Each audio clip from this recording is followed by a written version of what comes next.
Hello good morning everyone. Capital market में आप सबका स्वागत है। आज हम निफ्टी बैंक इंडेक्स के बारे में टेक्निकल एनालिसिस करेंगे, कहाँ पे सपोर्ट और कहाँ पे रेजिस्टेंस है।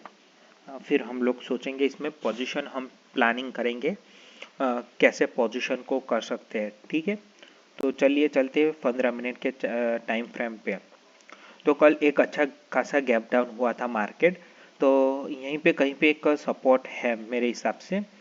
और आप यहाँ पे जो एक गैप पेंडिंग था, जहाँ पे अच्छा खासा एक गैप डाउन हुआ था, फिर एक कंसोलिडेट होके फिर वापस से एक रैली दिखाई थी मार्केट ने। तो आप देख सकते हैं जहाँ पे गैप था वहीं पे उसने एक लो लगाया था कल। तो जो हम लोग कल बात कर रहे थे, कल सुबह हम लोगों ने बात किया था कि निफ्टी बैंक में कभी यहाँ पे एक गैप है तो वो शायद वो भी फिलअप कर दे। तो कल उसने खुलते ही फिलअप किया, फिर इसके बाद वहीं से वापस से रिकवरी थोड़ा किया, ज़्यादा नहीं लेकिन वहीं पे लो उसका जहाँ पे था वहीं पे उसने वहीं से मार्केट घुमाए। तो आप देख सकते क्लियरली। ये 1 मिनट आप रुकिए, ये देखिए यहाँ पे गैप था ये।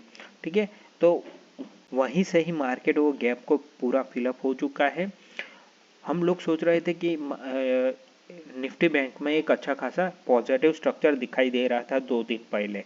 हाँ, कल मैंने बताया था आपको जो हेड एंड शोल्डर पैटर्न भी वन टाइम फ्रेम पर दिख रहा था, तो वो भी एक ब्रेक हो चुका है। ठीक है, तो वो जो हम लोग ब्रेकआउट था वो गलत निकला, फेक ब्रेकआउट निकला वो।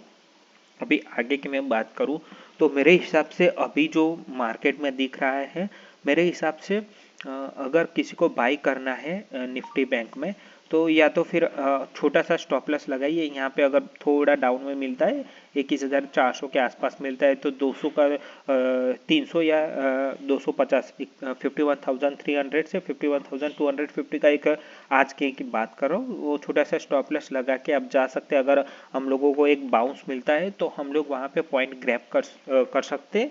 जिसको बाई करना है मैं उसकी बात कर रहा हूँ, उसका प्लानिंग क्या होना चाहिए उन लोगों के लिए बात कर रहा हूँ। ठीक है, जिसको शॉर्ट करना है तो मेरे हिसाब से वेट कीजिए।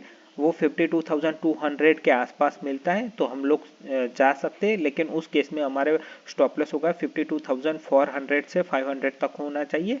वो हम लोग कैरी फॉरवर्ड करेंगे ताकि हम लोगों को एक बड़ा टारगेट मिल सकता है। ठीक है, वो 50,800 तक भी हम लोगों को वो टारगेट मिल सकता है, लेकिन हमेशा याद रखिए कि वो पोजीशन नेकेड नहीं रखनी है, वो हम लोगों को हैज करके ही जाना है ताकि हम लोगों का हैवी लॉस ना हो सके। ठीक है, तो उस केस में जिसको शॉर्ट करना है तो वेट कीजिए, एक बार 52,200 के आसपास से आने दीजिए। तो यहीं पे कहीं पे हम लोग सोच सकते हैं एक बार, और हमारा स्टॉप लॉस रहेगा 52,400 से 500, टारगेट रहेगा हम लोगों को 58,000 के आसपास रहेगा। ठीक है, यहीं पे कहीं पे हम लोग 50,800 के आसपास यहीं पे हमारा स्टॉप लॉस होना चाहिए।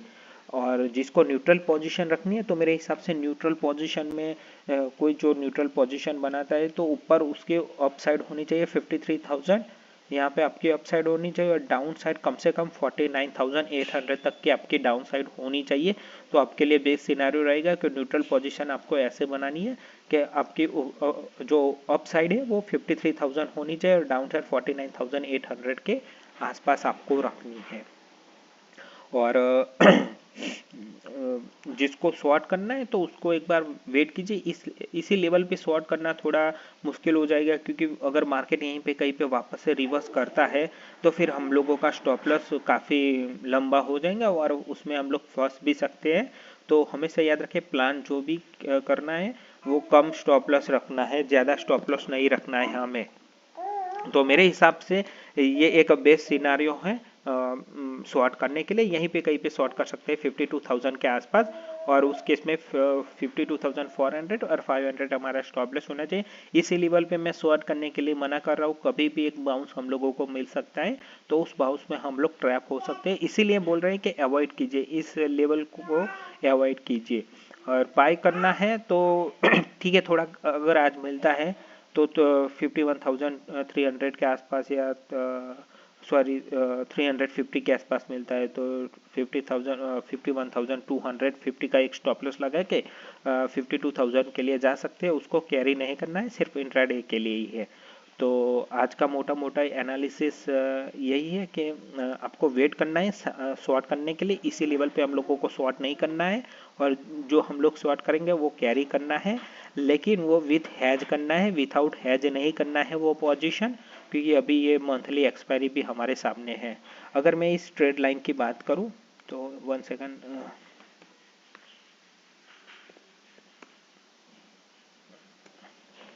मैं 1 घंटे की बात करूं तो आप देख सकते, जो यहाँ पे इलेक्शन रिजल्ट के दिन यहाँ पे हम लोगों को एक लो पड़ा था, वही अगर मैं कैरी वो वही मैं ट्रेड लाइन वहीं से खींचता हूँ तो यहाँ पे हम लोगों को दूसरा टच पॉइंट मिला है।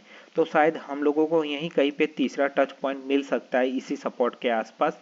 तो मेरे हिसाब से फिर वो क्रिटिकल रहेगा हमारे लिए, क्योंकि अगर ये ब्रेक करता है तो फिर फर्दर डाउन साइड ओपन हो सकती है, क्योंकि जो हम लोग सोच रहे थे ये हेड एंड शोल्डर वो पूरी तरह गलत साबित हुआ कि यहीं से कहीं, क्योंकि ये ब्रेकआउट हुआ था तो फिर वो गलत होगी, फिर हुई, फिर वापस से इसी ट्रेड लाइन को टेस्ट किया, फिर वापस चला गया। तो जो अप डाउन काफ़ी वॉलेटाइल मार्केट है, तो यहीं पे आप लोगों का अच्छा खासा स्टॉप लॉस कट भी सकता है। तो याद रखिए, नेकेड पोजीशन नहीं रखनी है, हमेशा हैज करनी है। और मैंने आपको प्लानिंग बताया कि कैसे हम लोग जा सकते हैं, प्लानिंग कैसे कर सकते हैं।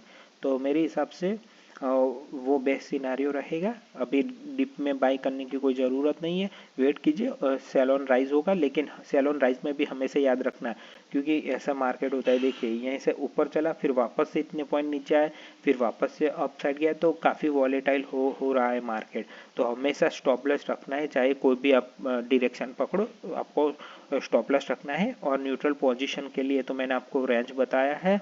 तो अगर न्यूट्रल पोजीशन यहीं कहीं पे क्रिएट करना चाहते हो तो आपकी ऊपर रेंज 53,000 होनी चाहिए और नीचे 49,800 होनी चाहिए। तो प्लीज़ वीडियो को लाइक कीजिए और चैनल को सब्सक्राइब कीजिए और अपने दोस्तों के साथ शेयर कीजिए। Thank you for watching.